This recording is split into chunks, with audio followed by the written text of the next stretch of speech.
Okay, so this is going to be my last rant video, or at least the, last video for a while where I talk about negative stuff or stuff that pisses me off, because in all honesty, this is starting to be a bit of a drag, to be honest.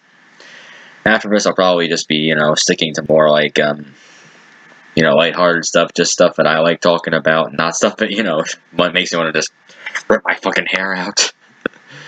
But anyway, so, yeah, so you see the title of this video. There is this really weird trend on social media, on Twitter and Consenshu and, Facebook, some other, just stupid, people, a lot of stupid people in the Dragon Ball community saying stuff like, okay, like, I've already talked about, this weird notion that Goku views his family as buddies or close friends or nakama or whatever the fuck you want to call it. And now I'm going to tackle another very frustrating, cringeworthy trend that has been dominating the Dragon Ball community lately. Mainly this whole notion that Piccolo is useless, or that he never really did anything useful in the entirety of Dragon Ball Z. What? Like, okay.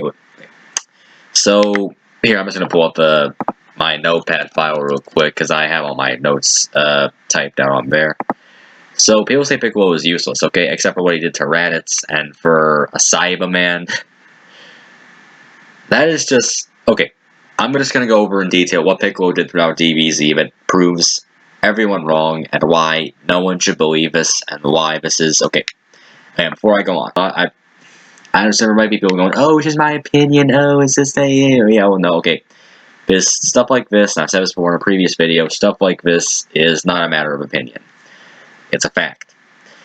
Saying Piccolo is useless, or has done nothing throughout the entirety of the series, or has not done anything useful at all, has not contributed in any way to the plot,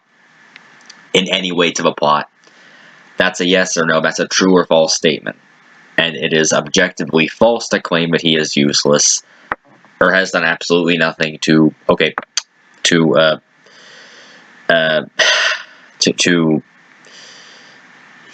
stay relevant.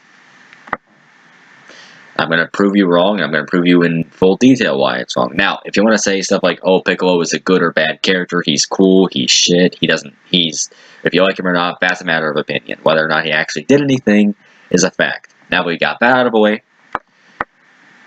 Piccolo's sacrifice in the Saiyan saga is perhaps the biggest and inadvertently the most useful thing he's ever done in the entire series, in all of Dragon Ball. And let me prove it to you. Okay. The reason Piccolo sacrificed himself for Gohan in the Saiyan saga is very, very relevant. It is very useful for a number of reasons. Number one, of course, because it saved Gohan's life. Number two, because when Piccolo dies, Kami dies. And if Kami dies, the Earth's Dragon Balls can't be used.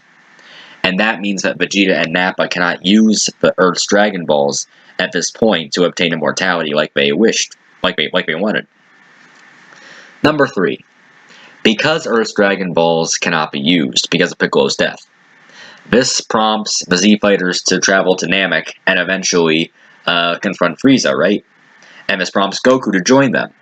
And what happens when Goku joins them? He confronts Frieza. And what happens when he confronts Frieza? He becomes a Super Saiyan. And what happens when he becomes a Super Saiyan? He defeats Frieza. And, he doesn't kill Frieza outright, but Trunks eventually does. And that would not happen if Piccolo did not die, thus sparking the need for them to travel to Namek to begin with. Frieza would still be alive, conquering planets, selling off, committing genocide, if Piccolo did not sacrifice himself in the Saiyan saga. So there you have it. Just one thing in the first arc of DBZ that he did that completely just sets the stage for the entire Namek arc. Come on. You can't tell me he's useless after that, after hearing that. Now let's move on to something else. Okay. Saving Gohan, Krillin, and Vegeta from second form Frieza. Okay. As we see in the manga, okay. Piccolo trains with King Kai, not meditates. That was just filler. He doesn't just meditate. He trains with King Kai and Yamcha and Tien. And he does this, which gives him a major power boost. Not only that, but when he does get revived by Porunga, he merges with Nail, okay? And what happens? He's able to stand up. The power boost is enough to put him on par with second form Frieza. You know what that means? It means that not only was... Okay. Second form Frieza, at the time... Okay. So, let me give you some background. Okay. Vegeta, in Frieza's first form, was able to handle Frieza pretty effectively, right? If Frieza had him beat, Frieza was evenly matched with him. But when Frieza transforms into his second form, Vegeta and Gohan and Kron's combined strength could not withstand him. How do we know this? Because all three of them are shocked when they hear Frieza's power level, which is 1 million.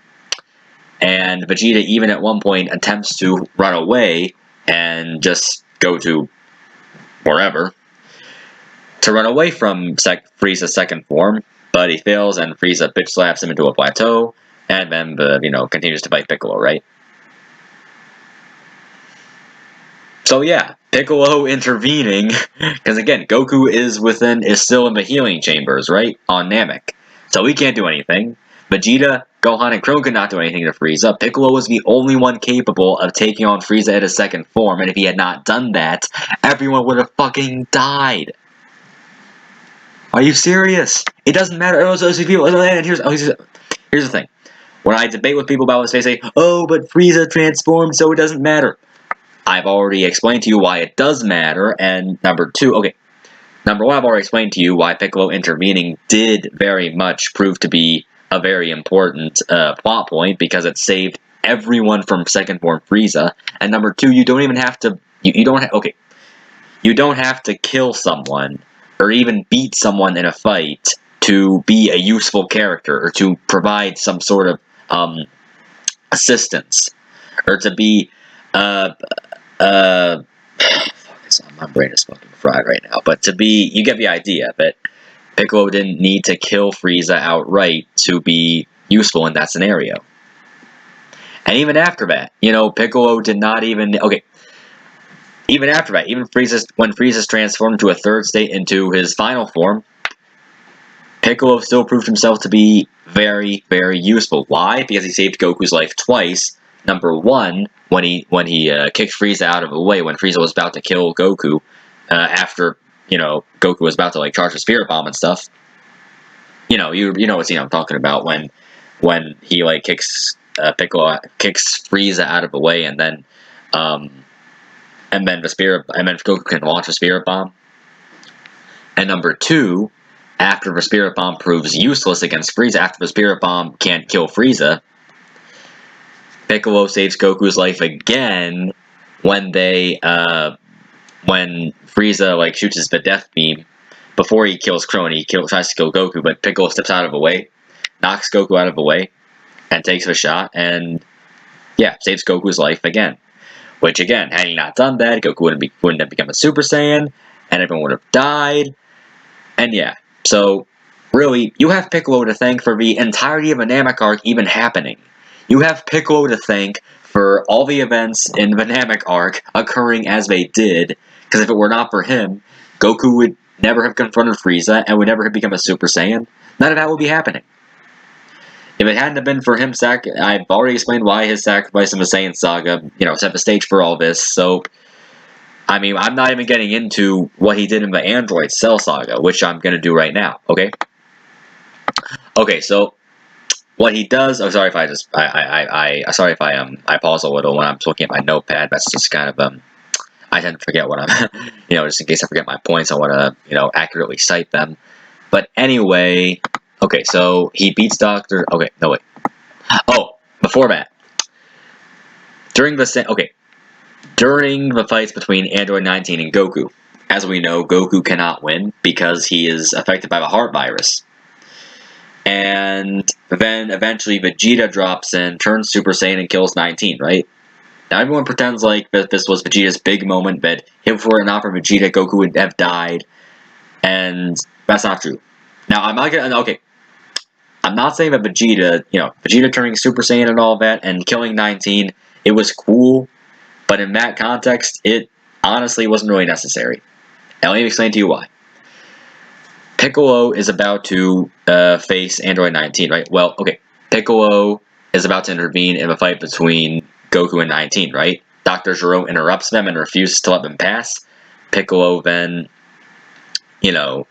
decides to play dead and, pretend like... Okay, so Piccolo aims a punch at Dr. Gero. Dr. Gero dodges it and aims like a fucking laser eyes kind of thing at Piccolo's chest, which Piccolo then pretends that it kills him, right? Or pretends that it severely, affects him, right? And he plays dead and pretends like he was knocked out unconscious. But as we find out, that wasn't the case. Because when Vegeta shows up, Piccolo gets up from the injury as if it was nothing and explains that he would have killed 19 anyway. But then Vegeta just got in his way. So Piccolo already proved himself to be very tactical, very smart in how he set up that plan to save Goku's life, which was pretty, for an on-the-spot plan, it was pretty damn good. And then you see how, his whole thing with, and how his whole thing with,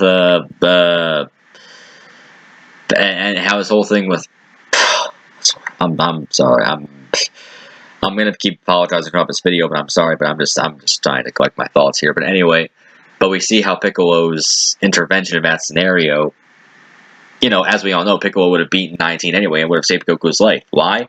Because he beats Dr. Gero in what was also a very good battle, and in which he also proved himself to be useful. He beats Dr. Gero very easily, even after Gero had absorbed like a fuck ton of energy from Vegeta's Big Bang attack. So he would have killed 19. He would have saved Goku's life, and in that context, again, that would have been, that shows just how much of a useful fighter he is, and just how much he's needed on the team. He's smart, he's tactical, he's wise, he knows when to fight, and he plans, what he's gonna do before he does it. He accurately assesses the situation, and he doesn't just rush in and just pretend he has everything under control, and then, just to talk shit and stuff like that, He doesn't do that. Oh, okay. So then so then we see him, he's merges with Kami, right?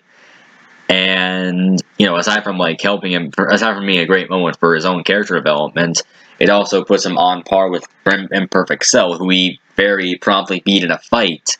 Not only did he beat Imperfect Cell, well, Cell ran away, but it was still he did technically win the fight, though, because Cell wasn't strong enough to beat him at the time. He beat Cell. He gathered all the information he needed, including, Cell's origins, where he was from, what happened to, why he was doing what he's doing, why he was absorbing all the people that he was absorbing. And he was the only Z fighter at the time that could stand up to Cell's power.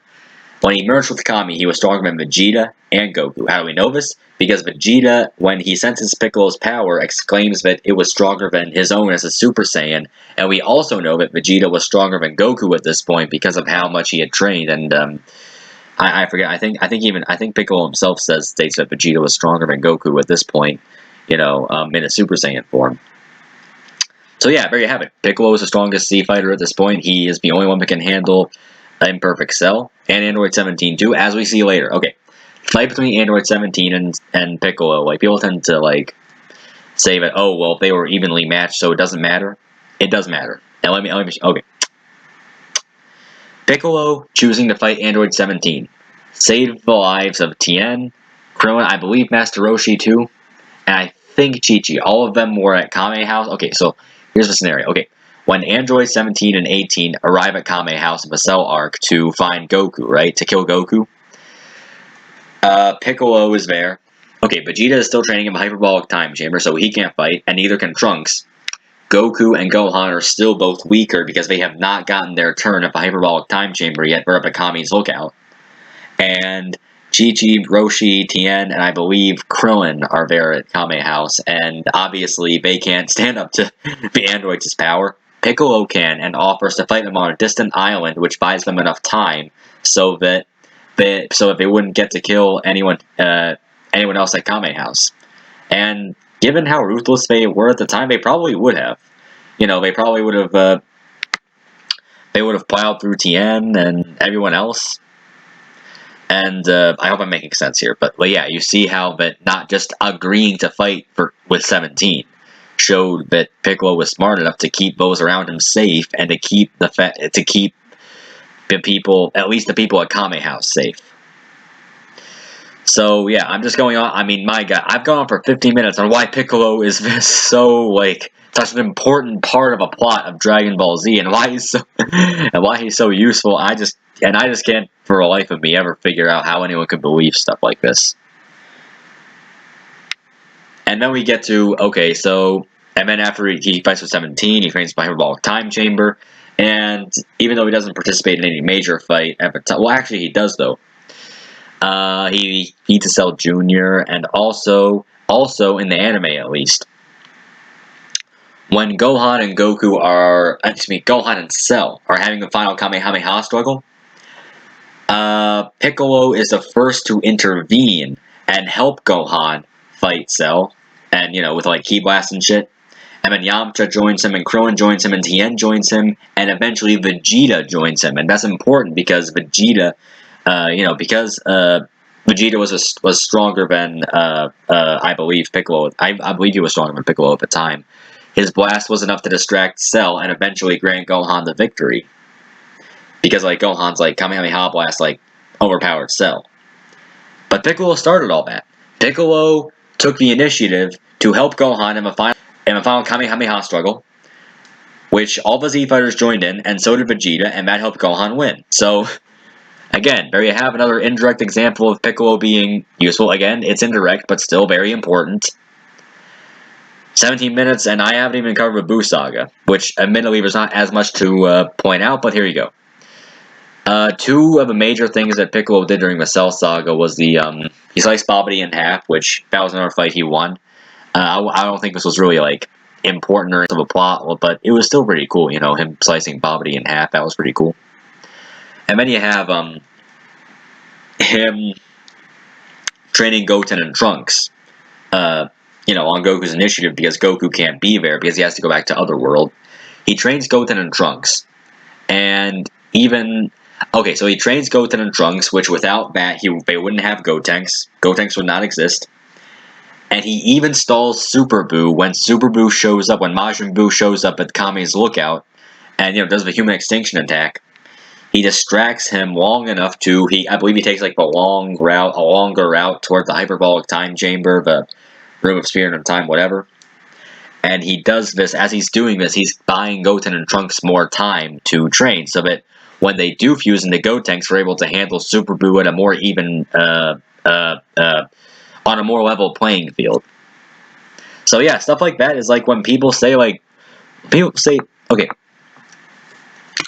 Piccolo is useless, I get the feeling that, I've already gone over all the facts, all the reasoning, all the evidence as to why Piccolo is objectively not a useless character in Dragon Ball Z. Why I've gone over all the fights he's won, all the things he's done that proves he's very useful, more useful than people think. So how can anyone believe this though? I just don't get it. Okay, again, it's my whole thing. My whole problem with people calling themselves hardcore Dragon Ball fans who believe this sort of bullshit, for lack of a better word. It's why? What compels you to believe this? You clearly, I have good reason to believe that you haven't watched the series since you were a kid, if you believe this. In fact, I have good reason to believe you haven't watched the series at all. That you haven't watched DBZ at all, if you believe stuff like this. I'm sorry, it's just when I see stuff like this and on my debate with people and they can't think of anything else, and I go over all the reasons why they're wrong, and they're like, oh, but I still think he's trash, not offering any sort of arguments as to why they believe it. A character who is a main protagonist of a series is a completely useless character. I just have good reason to believe it. They're just completely talking out of their ass. And they still believe this shit. So, yeah, in conclusion, again, like I said, this is gonna be my last rant video in a while, so thank God that I'm not going to have to, you know, focus on all this negativity again, but I just had to make this video because stuff like this just pisses me off to no end. It's just, you know, some people, these are the same people that, this is kind of the same thing I talked about in my Vegeta video, where I talk about, oh, people are like, oh, Battle of Gods ruined Vegeta because of a bingo dance, like, stuff like that, and now this. People just don't know what they're talking about. So yeah, I just, you know, I hope you enjoyed this video. I may not have been as expressive in this video as I was in my last two videos. That's because I'm feeling a little tired at the moment, but I'm just glad to get this out of the way because I really need to talk about this. Anyway, you know, thanks for watching. Like, comment, subscribe, all that jazz, and have a good day.